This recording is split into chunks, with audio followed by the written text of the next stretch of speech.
Assalamualaikum warahmatullahi wabarakatuh. Kembali lagi di Lais Media.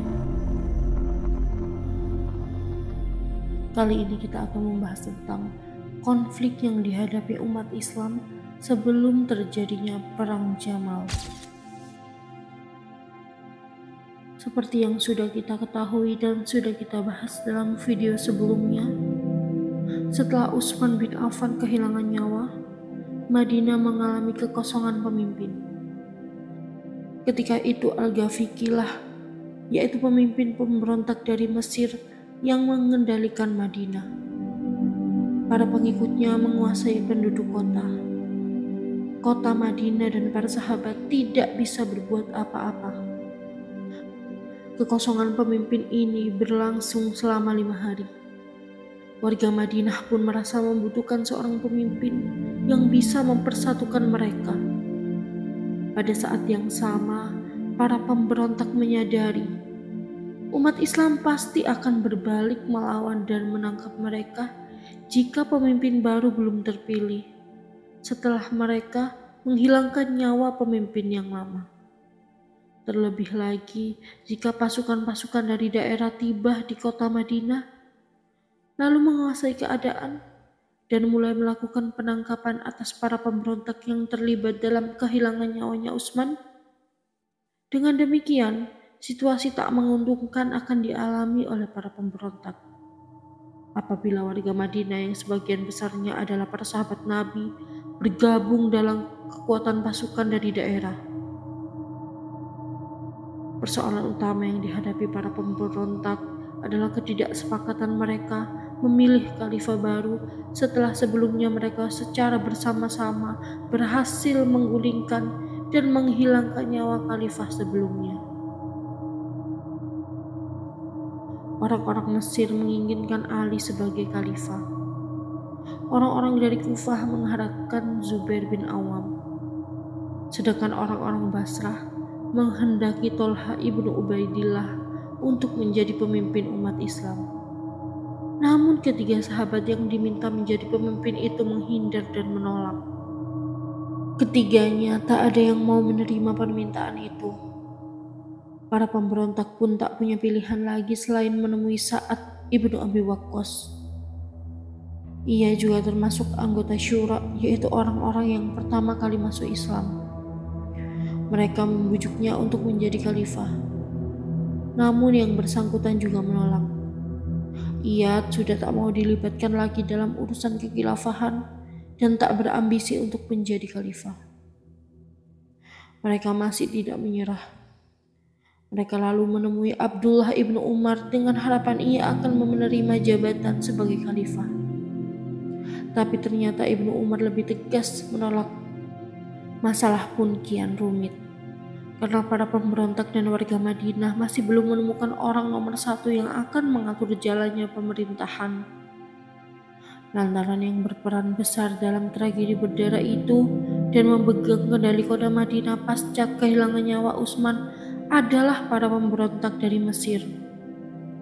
Mereka pun berusaha keras untuk menemukan seorang khalifah.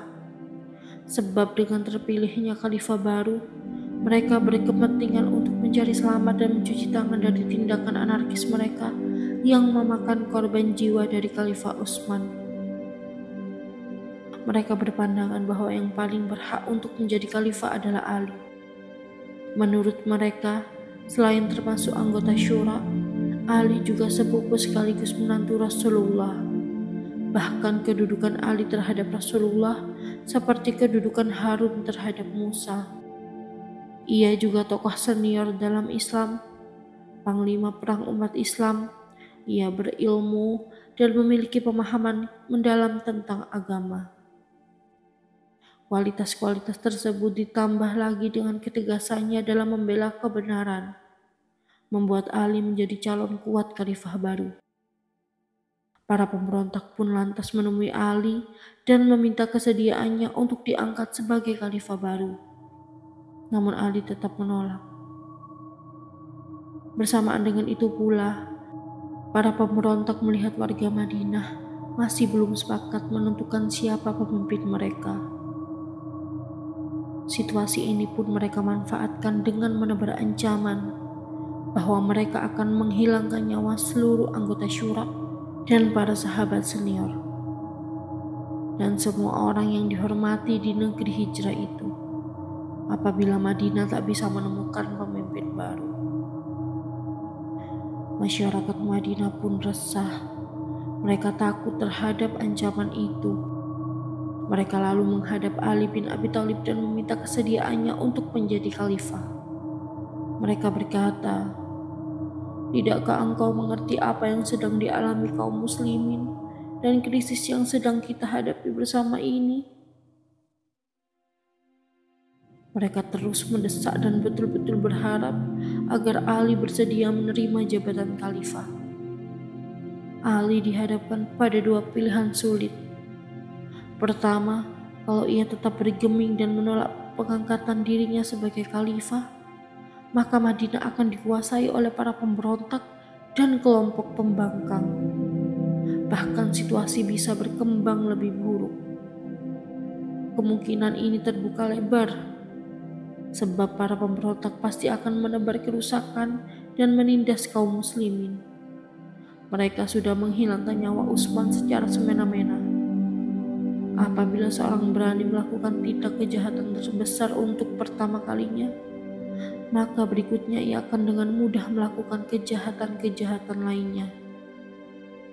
Dan benar saja, mereka kini mengancam akan menghilangkan nyawa para anggota syura dan sahabat-sahabat Nabi lainnya. Inilah pertimbangan Ali yang membuatnya bersedia menerima jabatan khalifah.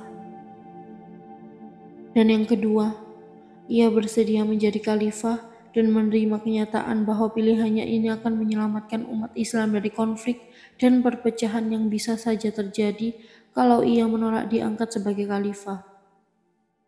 Meski begitu, Ali betul-betul menyadari bahwa pilihan kedua ini akan menggiringnya terjebak ke dalam situasi sulit dan membuatnya harus memikul beban berat.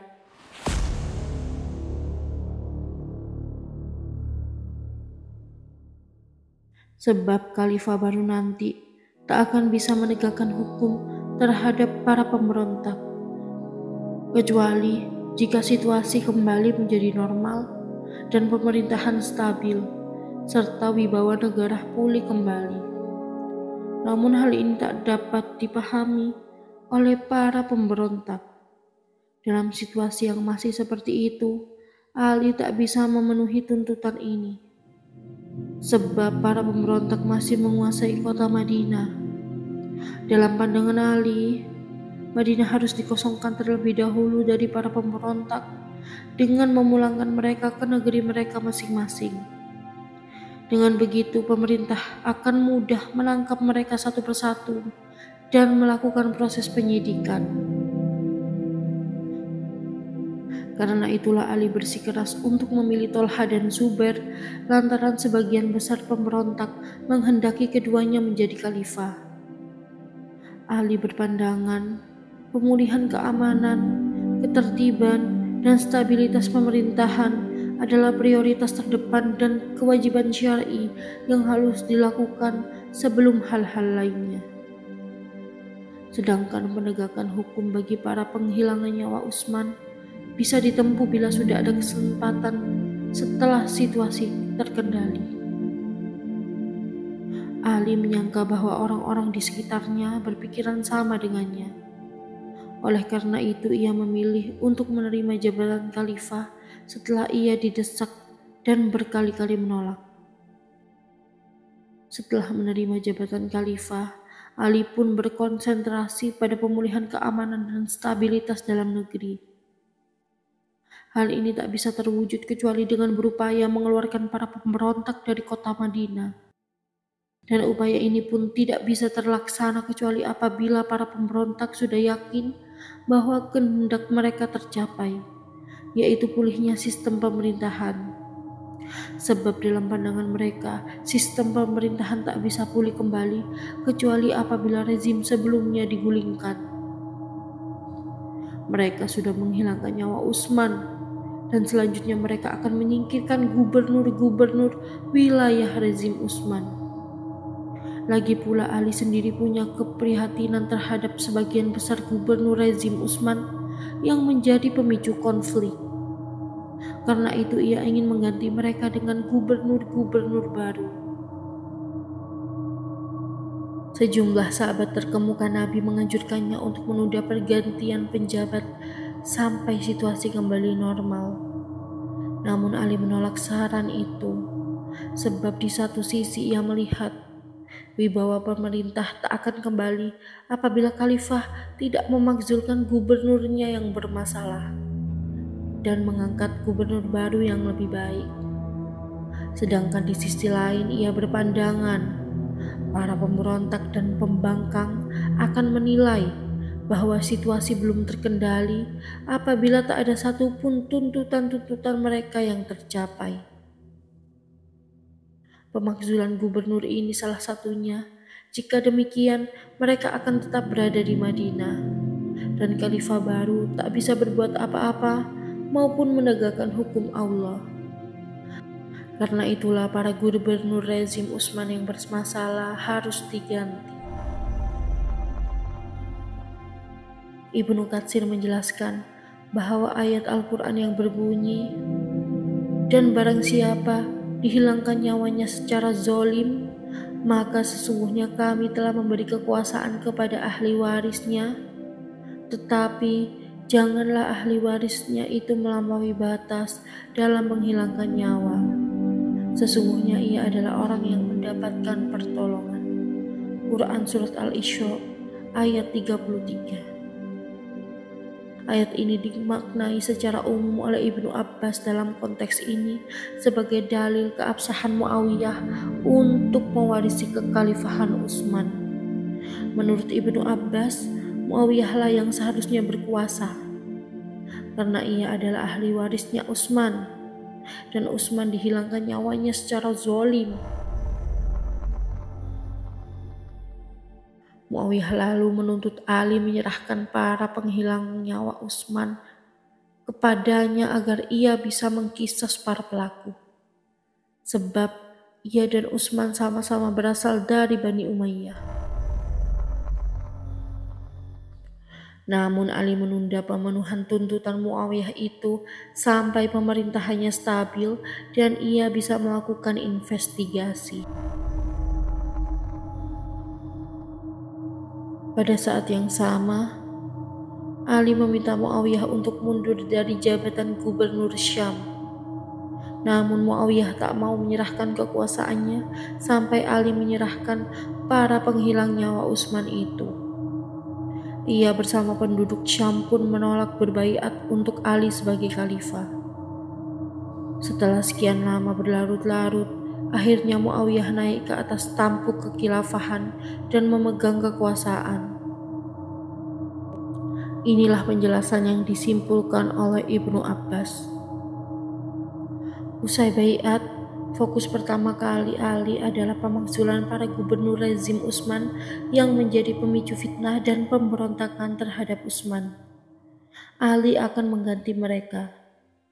Ia berharap gubernur-gubernur baru yang diangkatnya nanti dapat membantunya menciptakan stabilitas negeri serta memulihkan keamanan dan ketentraman di seantero wilayah Islam. Reshuffle ini tak semata bertujuan untuk mengganti pejabat-pejabat yang dinilai haus kekuasaan dan kekuatan, atau melampiaskan dendam terhadap orang-orang yang menjadi kroni rezim sebelumnya. Namun untuk memulihkan situasi keamanan dan stabilitas negeri yang sebelumnya digoncang prahara terbesar dalam sejarah Islam, yaitu penghilangan nyawa terhadap Khalifah Utsman bin Affan oleh orang-orang yang mengaku Muslim dan mengklaim tindakan mereka sebagai perlawanan terhadap kezaliman dan despotisme. Pergantian gubernur dalam kondisi seperti itu diharapkan dapat membuat rakyat tenang serta memunculkan harapan kepada pemerintahan Orde Baru yang berbeda dengan sebelumnya.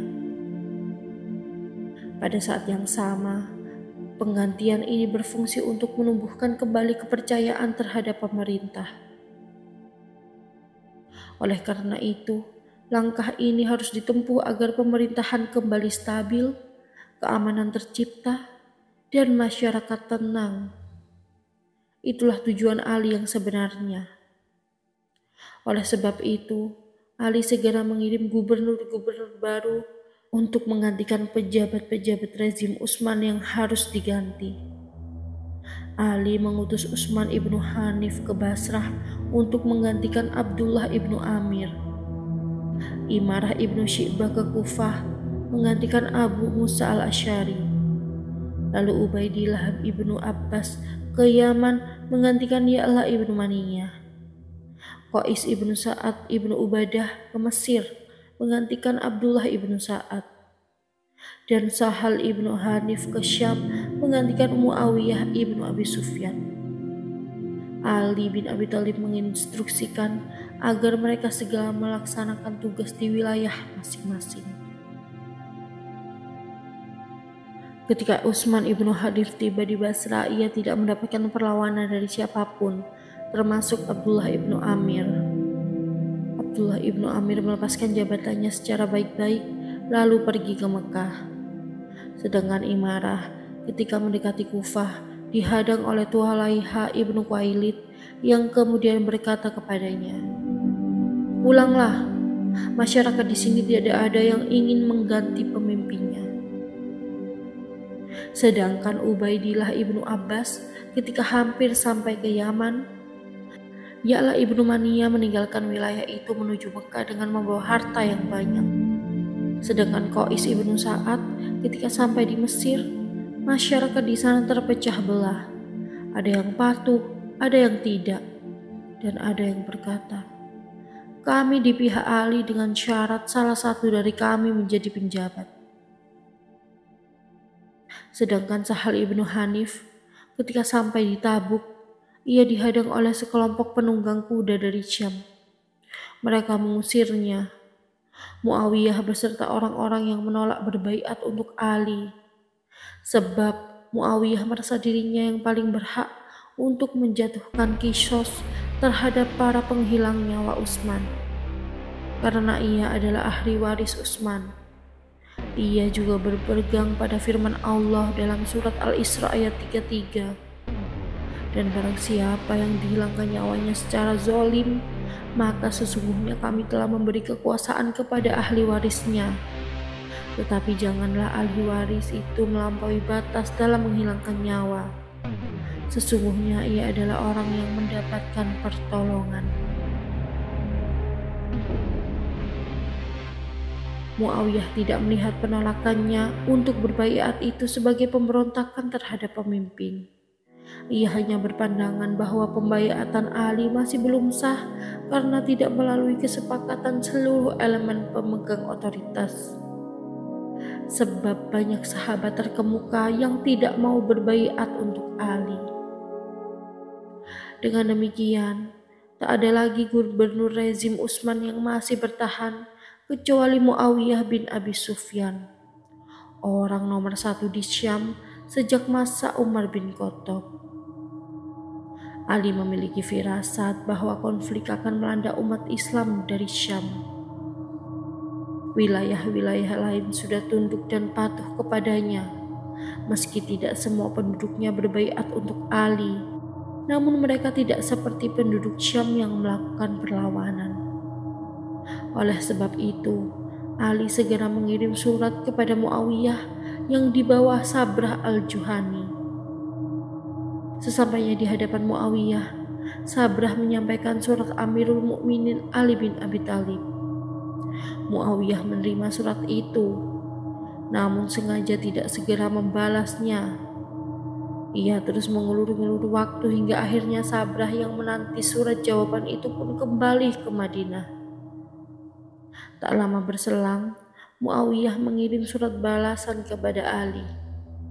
Isi surat itu mengindikasikan bahwa ia menentang Ali dan tidak akan berbaiat dengan alasan tertentu.